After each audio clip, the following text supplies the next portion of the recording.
Hello friends, இன்றைக்கி meal maker gravy செய்ய போகிறோம். அதுக்கு தேவையான பொருட்கள் 100 கிராம் சின்ன மீல் மேக்கர் எடுத்திருக்கேன். அதுக்கு மசாலா அரைக்கிறதுக்கு தனியா, பட்டை, கிராம்பு, ஏலக்காய், ஜீரகம், கசகசா, இது காஞ்ச தேங்காய் எடுத்து வச்சுருக்கேன். நீங்கள் பச்சை தேங்காய் கூட எடுத்துக்கலாம். தயிர் கூட அதில் சேர்த்து ஆட் பண்ணி அரைக்கணும். தக்காளி கூட அரைக்கணும், நான் சொல்கிறேன். இப்போ அடுப்பு பற்ற வச்சுட்டு நான் சுடு தண்ணியில் மீல் மேக்கர் போட்டு எடுத்து வச்சுக்கலாம். சுடு தண்ணியில் போட்டுக்கலாம். மீல் மேக்கரை போட்டு ஒரு நிமிஷம் ரெண்டு நிமிஷம் இருக்கட்டும். ஒரு நிமிஷம் ஆயிடுச்சு. வெந்நீரில் வச்சிடணும். அடுப்பு ஆஃப் பண்ணிக்கலாம். ரொம்ப நேரம் வச்சிடக்கூடாது, குழஞ்சி போயிடும் மீல் மேக்கர். கொஞ்சம் பச்சை தண்ணி கூட நம்ம ஊற்றிக்கலாம். ரொம்ப சூடாக இருக்குது. மேலே பச்சை தண்ணி நம்ம ஊற்றிக்கலாம். அப்போ தான் ரொம்ப வேகாமல் கொலன்னு போகாமல் இருக்கும். இப்போ மசாலா அரைச்சிடலாம். மிக்ஸி ஜாரில் நான் எடுத்து வச்சுருந்தது பட்டை, ஏலக்காய், கிராம்பு போட்டுக்குவோம். ஜீரகம் போட்டுக்கலாம். கசகசா, காஞ்ச தேங்காய், இது தனியா, மல்லி எல்லாம் சேர்த்து நம்ம அரைச்சிக்கலாம். கரகரப்பா அரைச்சதுக்கப்புறம் தக்காளியும் தயிரும் அதில் ஆட் பண்ணிக்கணும். நல்லா கொஞ்சம் கரகரப்பாக அரைச்சி எடுத்துக்கிட்டாச்சு. அதோடு நம்ம தக்காளி சேர்த்துக்குவோம். தயிர் கூட சேர்த்துக்கலாம். சேர்த்து பேஸ்ட்டாக அரைச்சிடலாம்.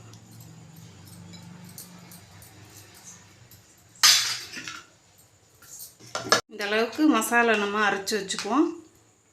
இப்போ அடுப்பு பற்ற வச்சுக்கலாம். கடாய் வச்சாச்சு. எண்ணெய் ஊற்றிக்கலாம். எண்ணெய் 3 ஸ்பூன் ஊற்றிக்கோங்க.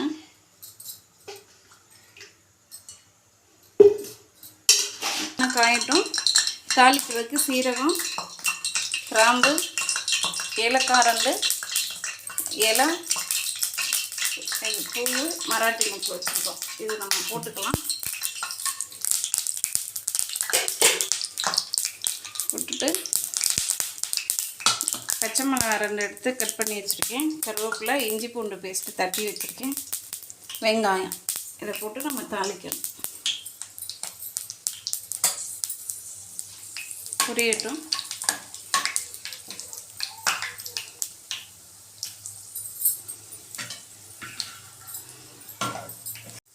நல்லா பொரிஞ்சிருச்சு.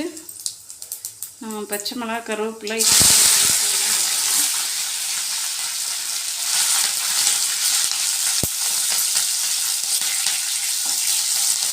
எண்ணெயில் நல்லா பொரியட்டும்.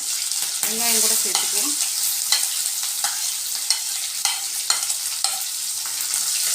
நல்லா எண்ணெயிலே வதங்கணும். அது உப்பு சேர்த்துக்குவோம். 1 ஸ்பூன் உப்பு. நீங்கள் எவ்வளோ மீல் மேக்கர் எடுக்கிறீங்களோ அதுக்கு தகுந்த மாதிரி உப்பு சேர்த்துக்கோங்க.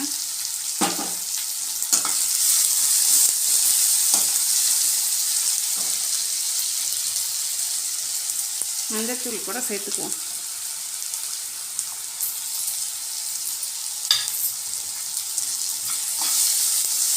நல்லா வதங்கட்டும்.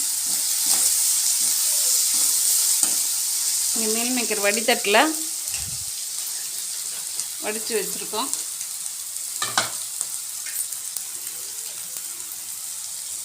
அதை எடுத்து வச்சுக்குவோம்.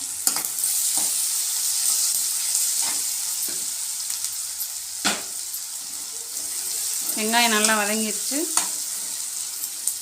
மிளகாத்தூள் 1 ஸ்பூன் எடுத்து வச்சுருக்கேன். அது கூட சேர்த்துக்குவோம்.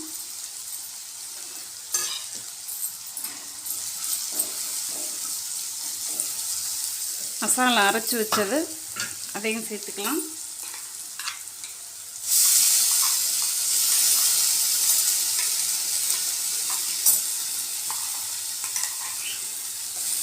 நல்லா வெங்காயம் வதங்கணும். வதங்கினதுக்கப்புறம் மிளகாத்தூள் சேர்த்து அரைச்சி வச்ச மசாலா சேர்த்து சிம்மில் வச்சுக்கோங்க. 4 டம்ளர் தண்ணி எடுத்து வச்சுருக்கேன். மசாலா கழுவி ஊற்றிக்கலாம்.